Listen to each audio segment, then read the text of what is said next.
Good morning, everyone. As you are coming into our Zoom, if you could put your first and last name into the Zoom group chat, I would greatly appreciate it. Thank you.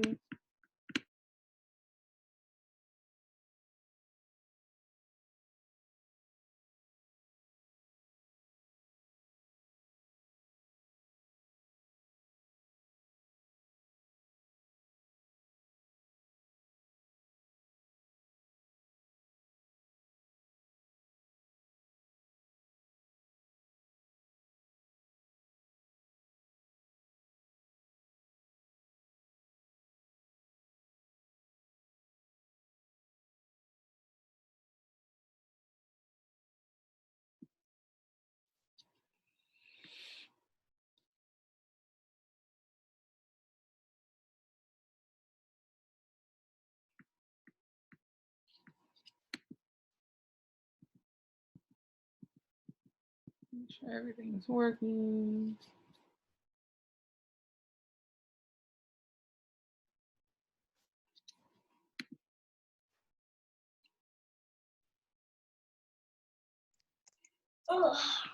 morning, Professor Snow. Good morning. Yeah.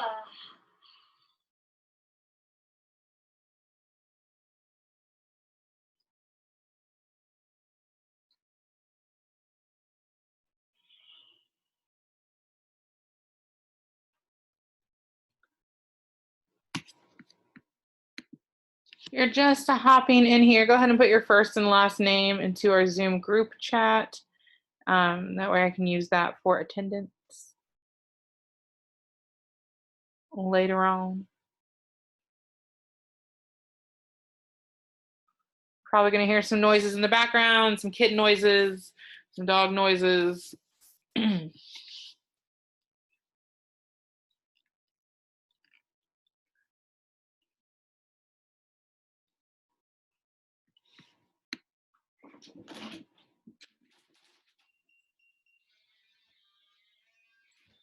Some security system noises.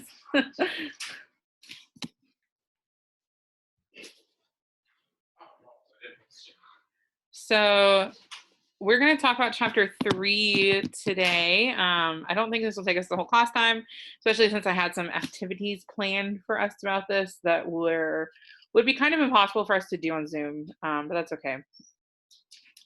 I think you guys will understand what we're talking about. We're talking a lot about interpersonal communication. So we'll look at things like nonverbal communication, social media, meetings, different ways we talk to each other, and we'll focus in on it a little bit more next week. But we're gonna wait just a minute, give everyone a chance to get in here. It's only 8:28 anyway.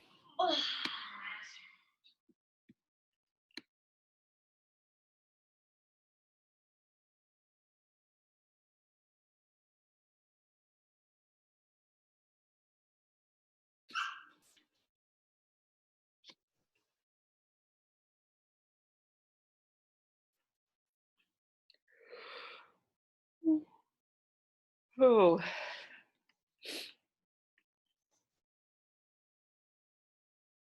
So for those of you wondering, Greenville Elementary School canceled classes today.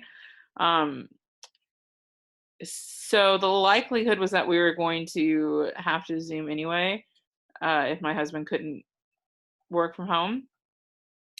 We literally figured out that he was going to get to work from home, and then our kids started throwing up everywhere. And when I say everywhere, I literally mean everywhere.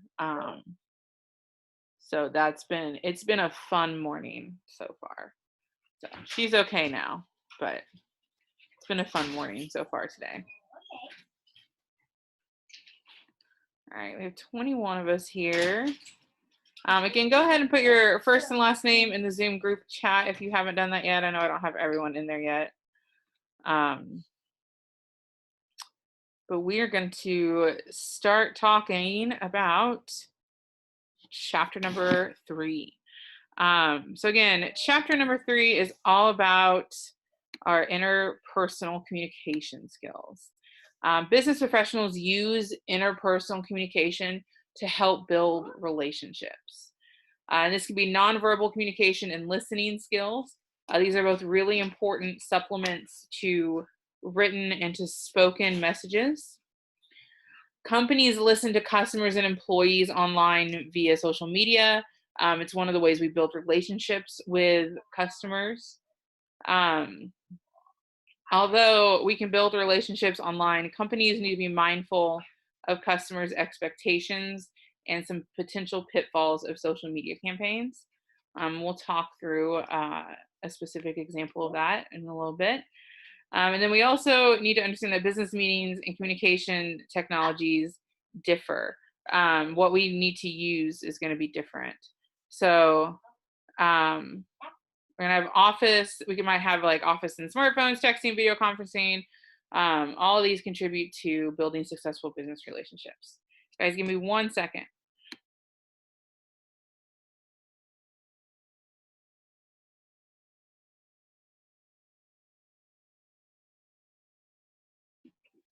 All right.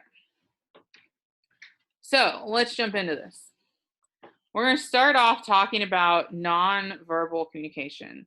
Nonverbal communication is an important interpersonal skill. Successful communication goes, again, beyond what we write and what we speak. We have to learn how to read some nonverbal communication cues. So, some different nonverbal communication, some things we might need to pay attention to. Body movement, physical appearance, voice qualities, time, touch, space, and territory. Okay, so body movement, obviously, we have 2 pictures up here on the screen, right? We have one person whose arms are crossed, and another person who's just resting their head on their hands. And both of those things convey completely different meanings. If you're talking to someone and they cross their arms like that, what do you generally think? What's your reaction to that? And again, feel free to jump in and talk or put something in the Zoom group chat, it doesn't matter.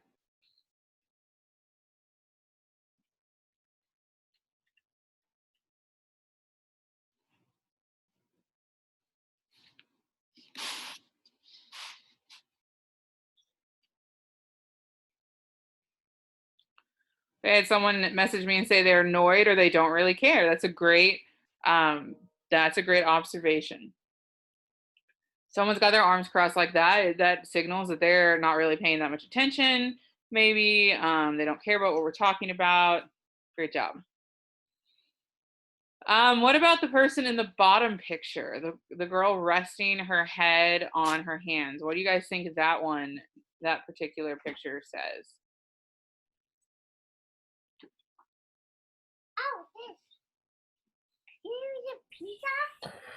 Maybe the other person is late and she's annoyed. Yeah, maybe they're annoyed. They look like they're waiting.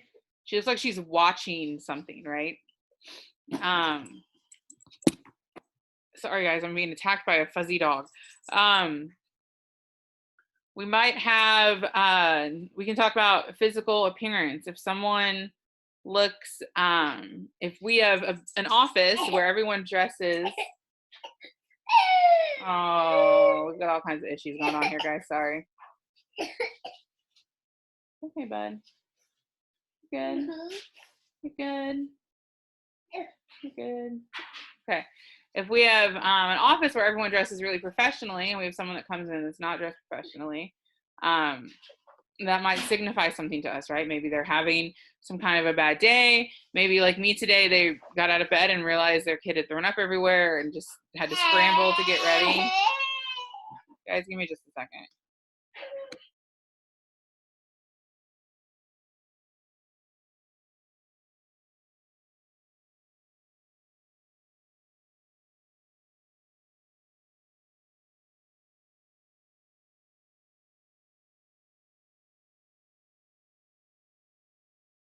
Got a very unhappy toddler and I don't know why. All right. But our physical appearance can say something about how we're going to interact with people in that relationship. Our voice quality. If we're talking to someone and they're speaking with a really confident voice, it says something different than if we're talking to someone who has maybe a waver in their voice, right? We can also use voice quality or voice tone to figure out the meaning of what someone means. That's why sometimes there's a lot of issues with texting or messaging someone on like Facebook or something, because you don't have that voice tone. Because I could say something and mean it very sarcastically, and it would sound completely different than if I was being serious, right? And we'll look at an example of that here in just a minute too.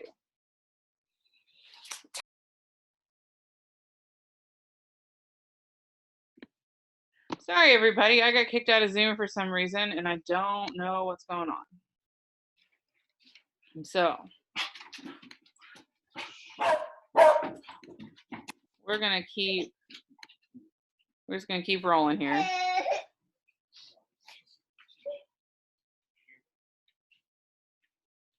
Okay. Oh, I see what happened. All right, it's all right. So we were talking about tone of voice, right? That conveys different meanings. We're gonna move on to time. Time, if someone is late, let's say you have a meeting set up with someone for 1:30 and they don't show up for 15 minutes, that has a factor into our relationship. And then touch and space and territory, again, all have a factor into the business relationship we have.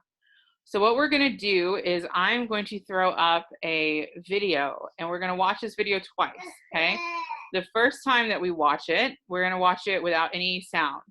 And after we watch it without any sound, I want you guys to tell me what you think, how you think the people in this particular video were feeling.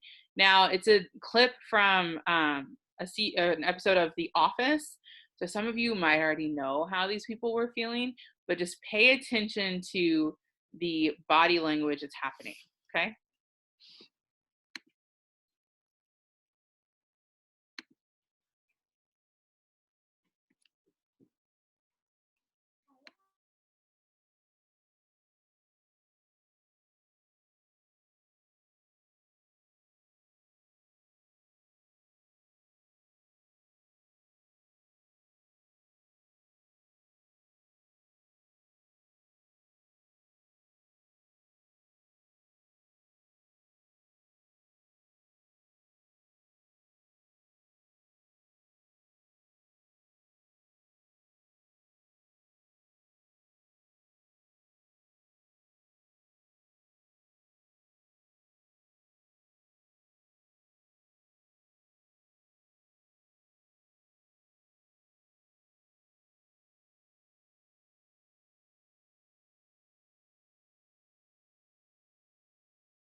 Okay, so I want you guys to tell me what kind of body language, what you guys thought was happening based on all the nonverbal messages in that clip we just watched. What was going on in that scene? And if you've already seen The Office, maybe let's give someone a chance who hasn't seen this.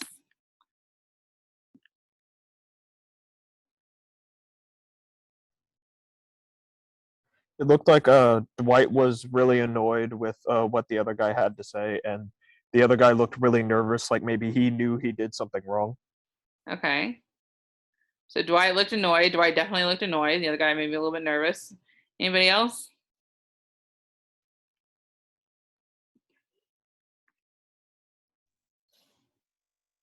Hello? Hey. I thought it was like a serious conversations between two parties. Okay, so it looked maybe a little bit more like a serious conversation. Dwight looked really intense in there, right? Yes. Okay, so we're gonna watch this clip again. So we get a little bit better understanding about what's happening in the scene. We're gonna watch it with the audio this time.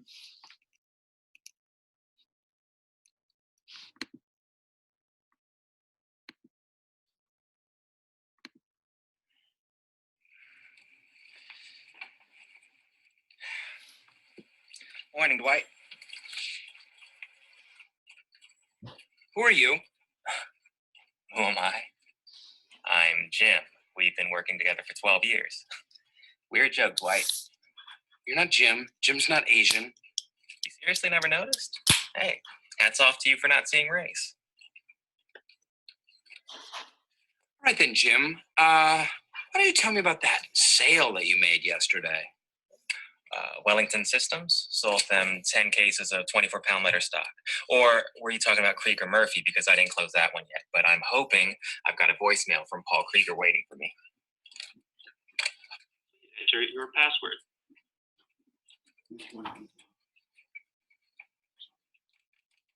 You have one new message. No. That is sensitive information only for employees, not outsiders. Dwight, cut it out. I'm trying to work. You don't work here. You're not Jim. Jim, I got us that dinner reservation. Greco 7:30. Oh, great. Can't wait.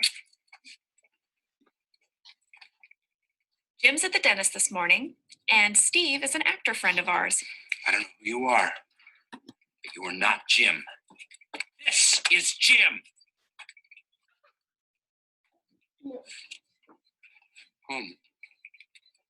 Oh, dude. How did...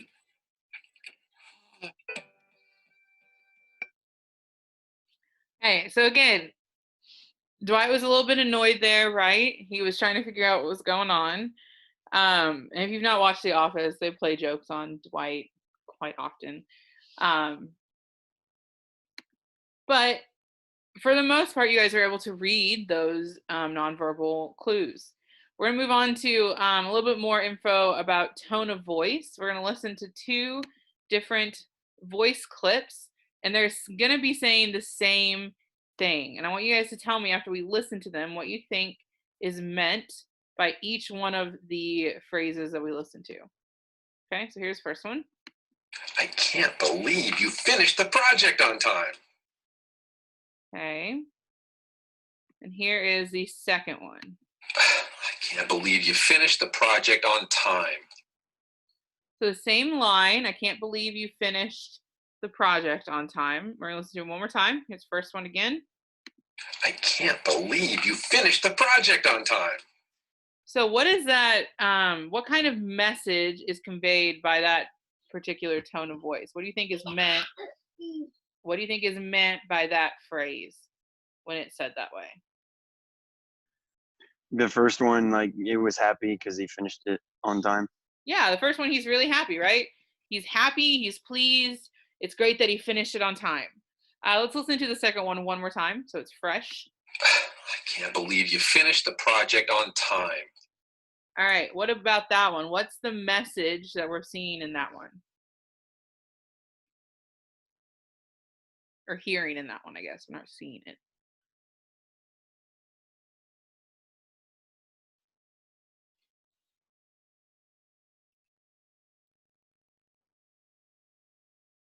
Listen to it one more time.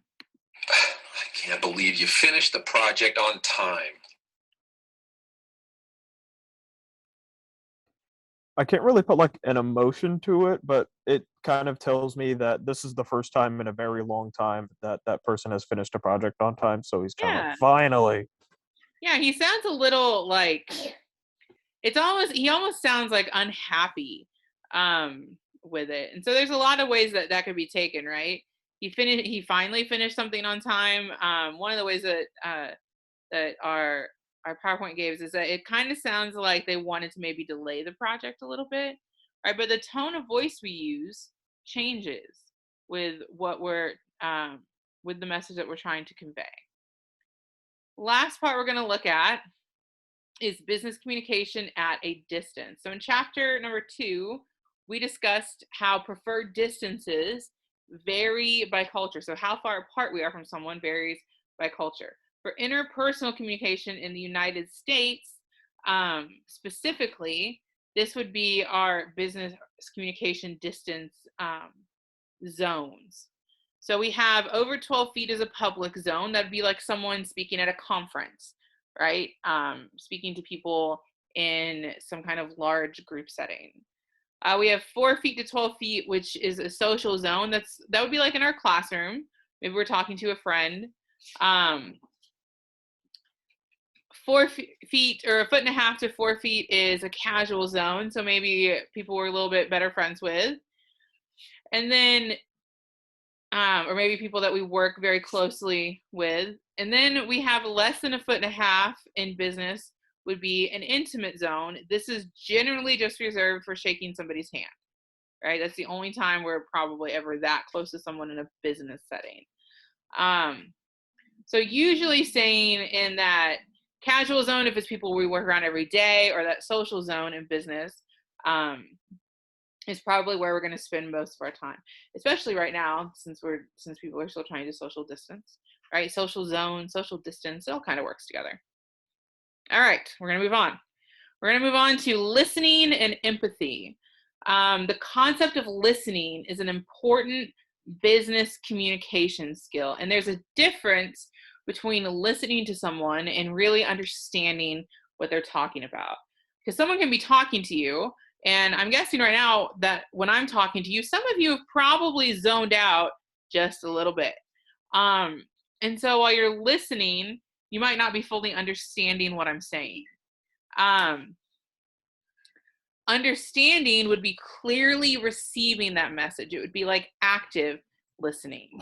Okay, and we'll do some practices with active listening next week in our class together. But we're going to talk today about keys to better listening. Okay, so the first thing we want to do is we want to give the person speaking to us our undivided attention. So pay attention. When someone is talking to you, we want to look at them. We want to give them eye contact. We want to notice their body language. We want to take in their tone of voice as well as what they're actually saying. Active listening combines all of those different parts together to really get the full message. Okay, so we want to really listen to what they're saying. Second thing is we want to stay open-minded. Okay, so try not to judge someone when they're talking. The hardest part of all in active listening is not being judgmental and not jumping to conclusions. When you're really listening, you need to try to withhold personal thoughts and feelings unless they are specifically requested. If someone specifically asks you for advice, that's fine. But otherwise, if maybe they just want someone to talk to or to actually just sit there and listen to them, they just want to be heard. Most of all, don't assume you know more about a situation than the person that's speaking about it. There's this term that's called like mansplaining. We don't want to mansplain. We don't want to talk down to somebody. That's not a good idea. Third thing. Oh, I skipped slides. Sorry about that. Third thing is not interrupting. Okay. The best way to make someone feel like they are being heard is, I'm sorry, let me back up. The best way to make someone feel like they're not being heard is to interrupt or talk on top of them. We want to listen fully to whoever is speaking to us and wait until they're done to ask questions or add our thoughts to what's going on. And then the last part is to involve yourself in the listening. Okay, this includes a couple different things, right? This could be listening with our body. So we want to turn toward the person who's talking. Maybe we want to lean in and make them feel Like we're actually really listening to them. We're going to make eye contact. We're going to smile. We're going to respond with going, really? Okay, I understand, when there's a natural pause in the conversation when it's appropriate. We can also, another way we can involve ourselves is to repeat what they said. So we don't want to just say whatever we're planning to say. When someone's talking to us, our brain starts planning what we want to say next. We want to show that we've heard what they said by repeating back to them a summary or a paraphrase of what we just heard when appropriate before we start adding our own opinion. We also want to respond to what they said, okay, or reflect and respond. So be honest and respectful in responses, and remember to talk and listen in ways that you would want to be talked or listened to. We're going to look at an example of how we can do this. 3 different ways we could respond to someone. And the example here is going to be an employee that's upset. Okay, so we have an employee who is going to have to miss a meeting the next day because their son is in the hospital. This is what they've told us. I'll have to miss the meeting tomorrow because my son is in the hospital. There are 3 really easy ways we could respond to this. The first is to repeat what they've said to us. So here's the repeat example. You'll miss the meeting tomorrow because your son is in the hospital. Okay, so that shows we've listened to them. It may not be the most tactful way to respond, but it does show that we've listened to them and we know they're not going to be there. We could paraphrase what they've said. You can't come to tomorrow's meeting because your son is sick. Okay, so again, showing that we've heard what they've said. We know they're not going to be at the meeting tomorrow because their son is sick. Probably the way that I would respond is more of a reflection. And that would sound something like this. I'm sorry your son is in the hospital. That must be difficult for you. Of course, I understand that you can't come to the meeting. So again, letting them know we understand that they're not going to be there. But also if someone's kid is in the hospital, it's best to make sure that they're okay too. Sorry, their son's in the hospital. Something along those lines. Okay. All right. When we get together next week, I'm going to have you guys do some examples of how you would respond to different things with these 3, did something weird there. With these 3 different examples that we have, but we'll get to that next week. We're going to move on to talking about social media. What to you is the role of social media for a business?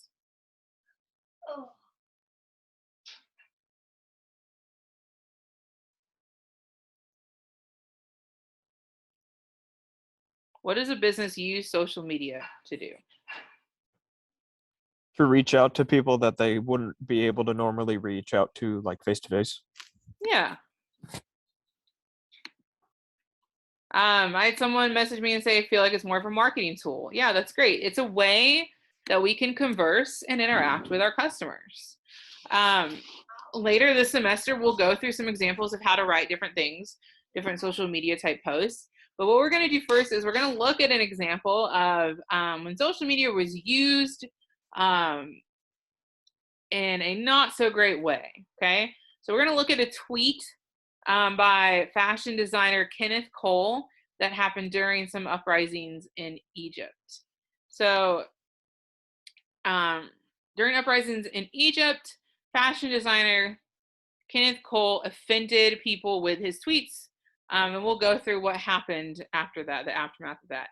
So his tweet said, millions are in uproar in Cairo. Rumor is they heard our new spring collection is now available online. So obviously, probably not the best way that they could have acknowledged that something was going on, nor was it the best way that they could have talked about their spring collection, right? How could this have been responded to differently? Should he have not even tweeted this at all? What do you guys think?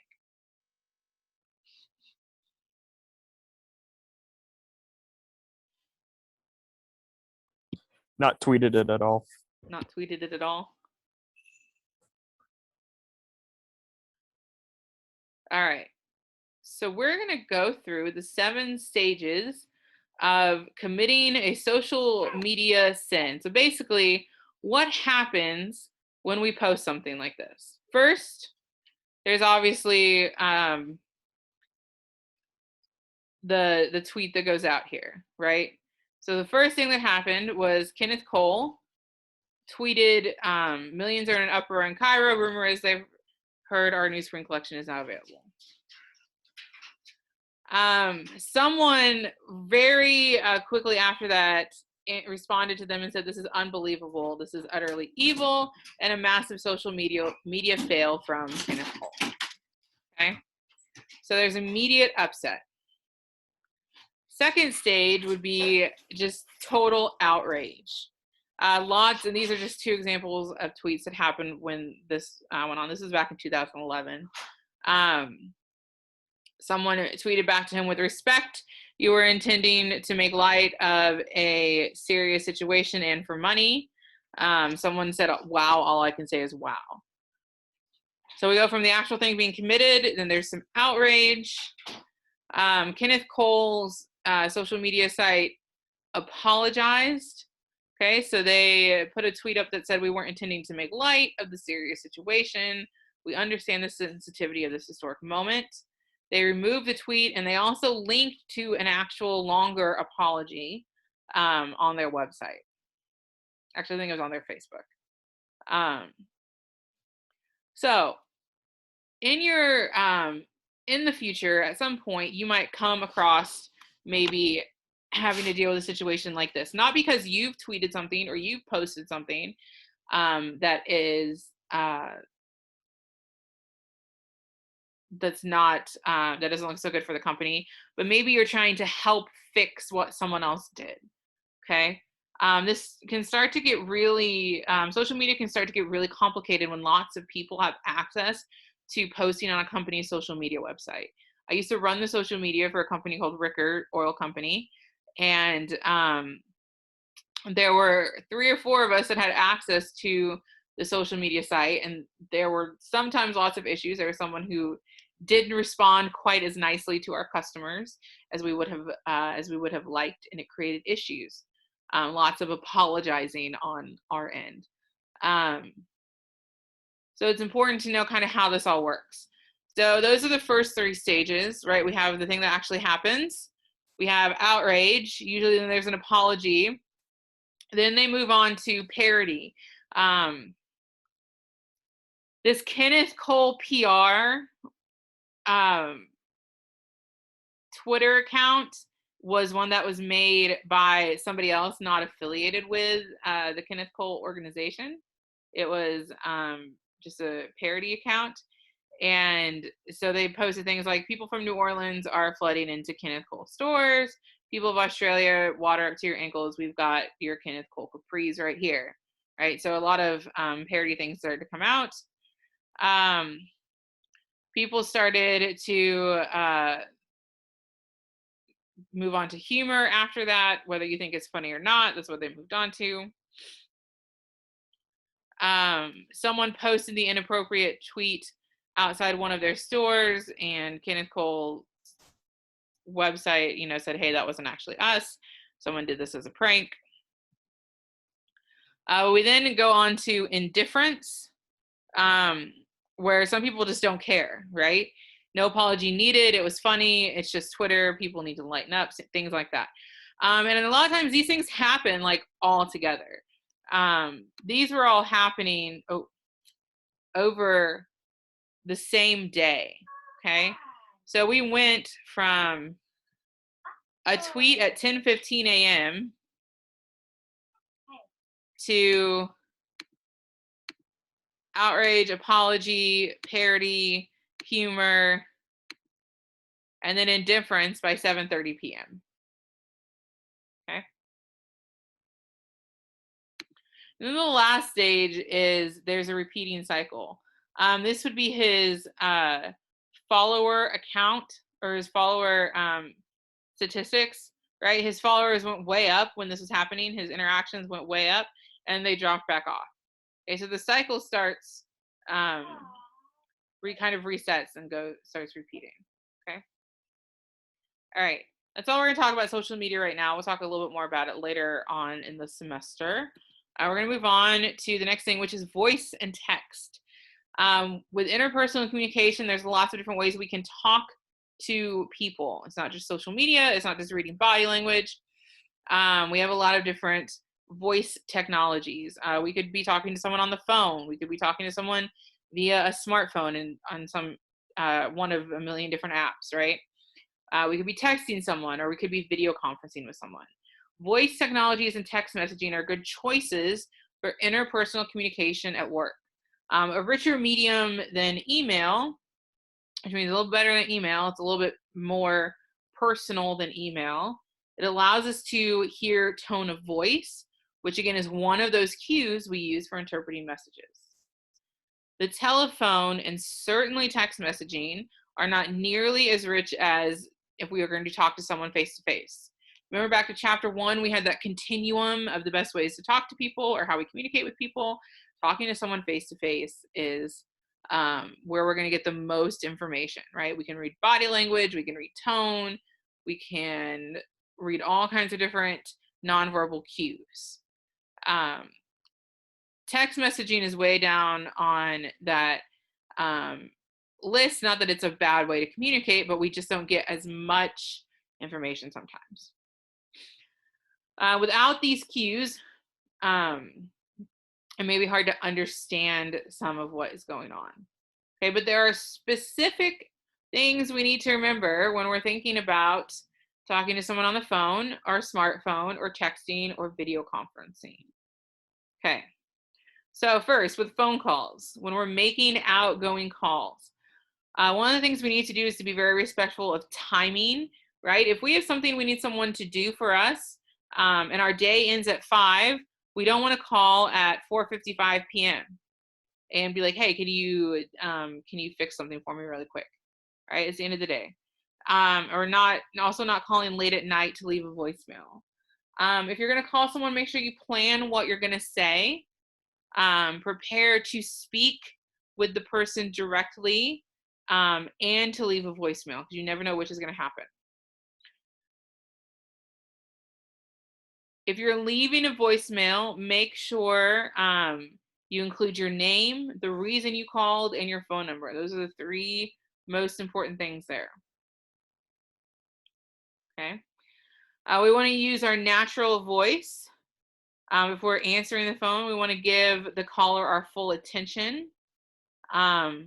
Avoid saying anything that you might regret, right? We live in a world where people can record things on their phones without us even knowing, right? Don't say things you would regret. Schedule time for important calls, right? So maybe someone calls you and they want to talk about something really important and you don't have time right then. Schedule out a time you can really give them your full attention. If you're in a meeting, avoid taking that phone call and be mindful of the people around you, okay? Some smartphone etiquette.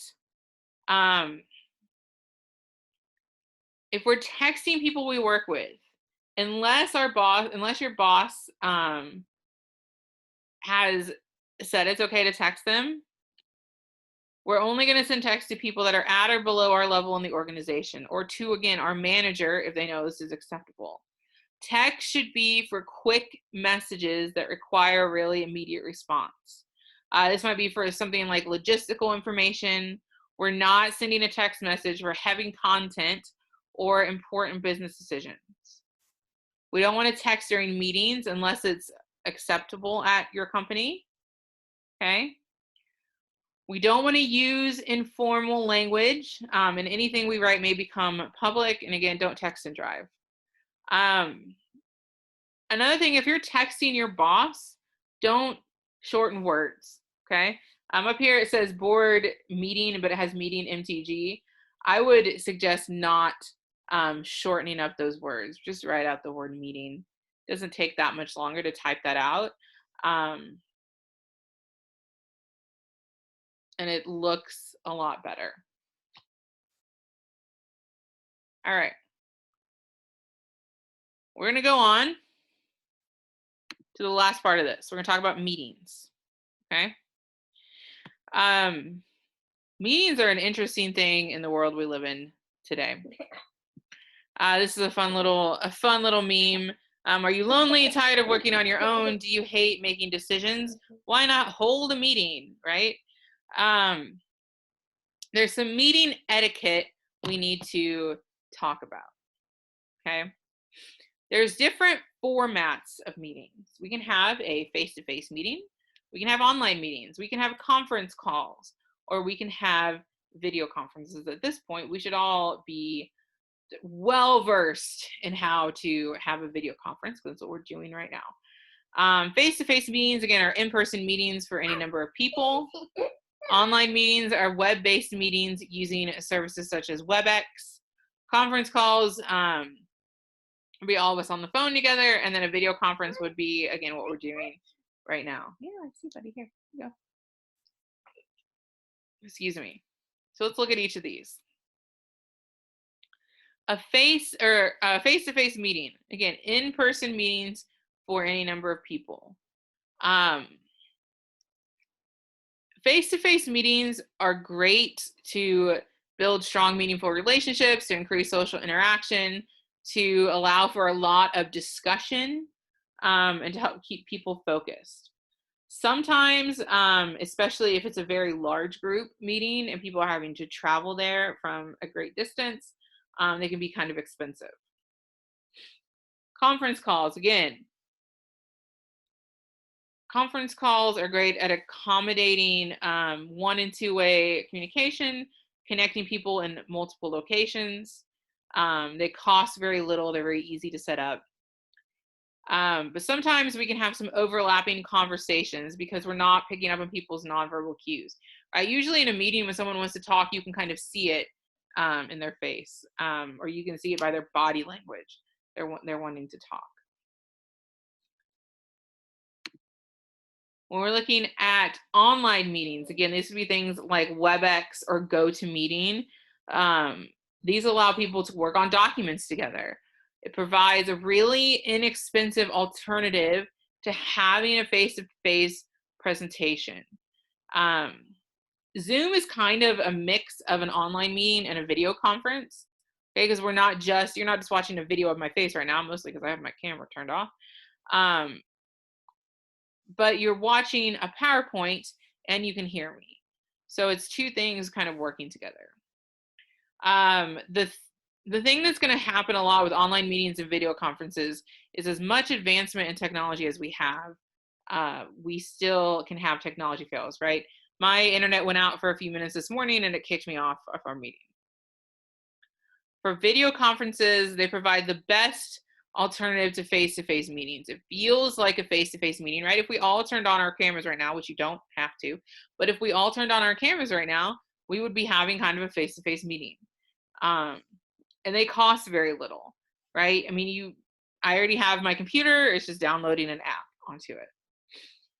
And again, they fail because of technology problems. Let's talk really quick about how to plan a meeting. There's some things we need to know. We need to identify the purpose for our meeting. This is always going to be our first step, and we want to be very specific because that will get us better results. A purpose for a meeting could be to discuss how to make our marketing staff more effective.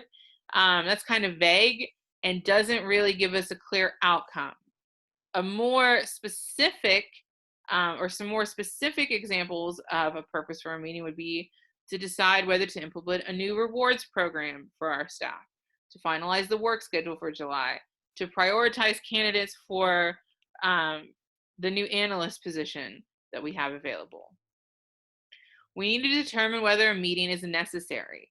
Sometimes meetings are not the most efficient way to communicate with people, okay? For one-way communication where we don't really need a lot of feedback, an email or a video or like a podcast kind of might be a little bit better.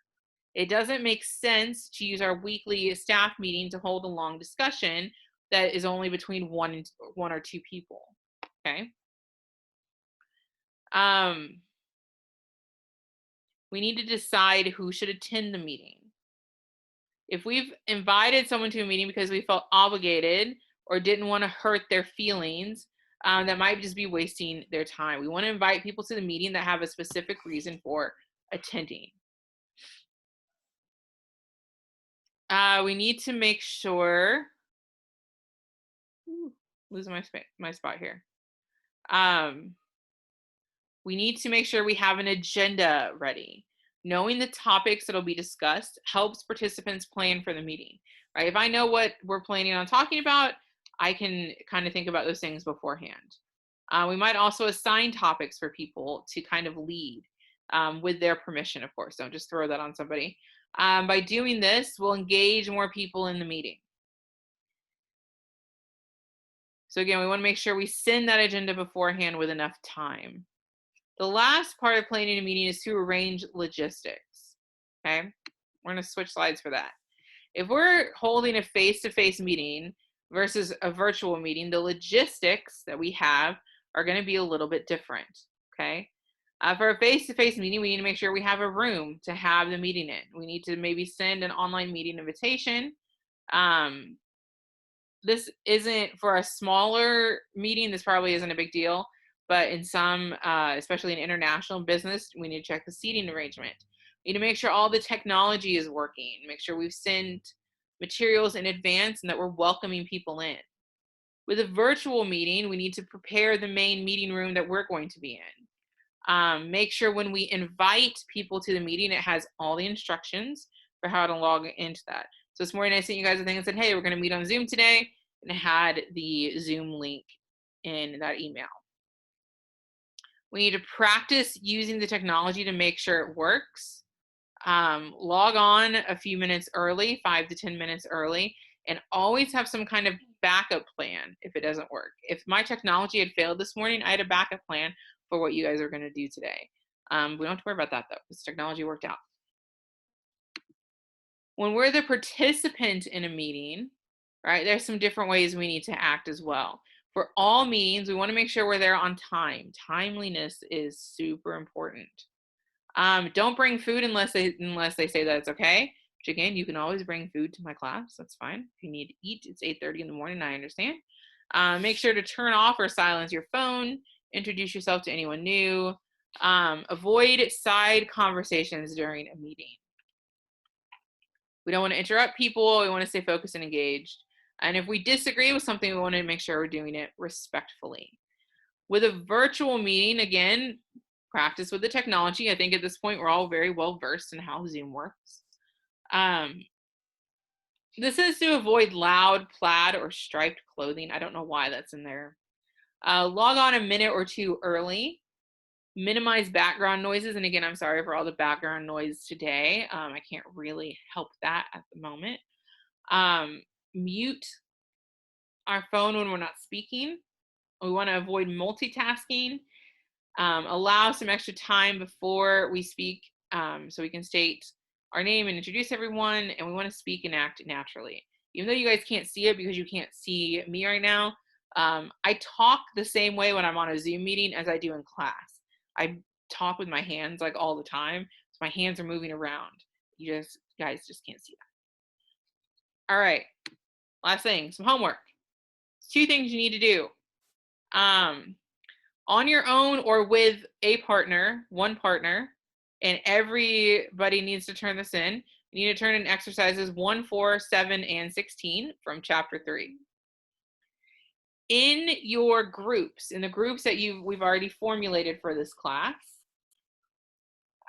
you need to answer questions 15, 18, 19, and 20, and only one person from each of your groups needs to turn this in.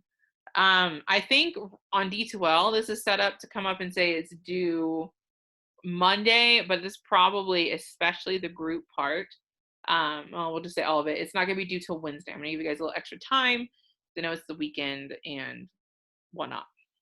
And some of you are like literally snowed into places right now, or iced into places, I guess. I got a couple emails this morning about that. So, exercises 1, 4, 7, and 16, either on your own or you can do it with a partner if you want to, but both of you need to turn it in if you do it with a partner. Also, if you do it with a partner, please on your paper let me know who you worked with, so that I'm not like, oh, both of you have the same exact answer. That's not good. And then in your groups, 15, 18, 19, and 20 from chapter 3, only one person from your group needs to turn that in. Sound good? Yes, no, maybe. Someone give me something. Yes. Okay. Nick says yes, so we're going with yes. All right, that's it for today. We're done in about 4 or 5 minutes early. Enjoy the rest of your Friday. If I don't have you for class later, if I do have you for class later, I'll see you later on this afternoon. Bye, guys. Have a good weekend. Thank you.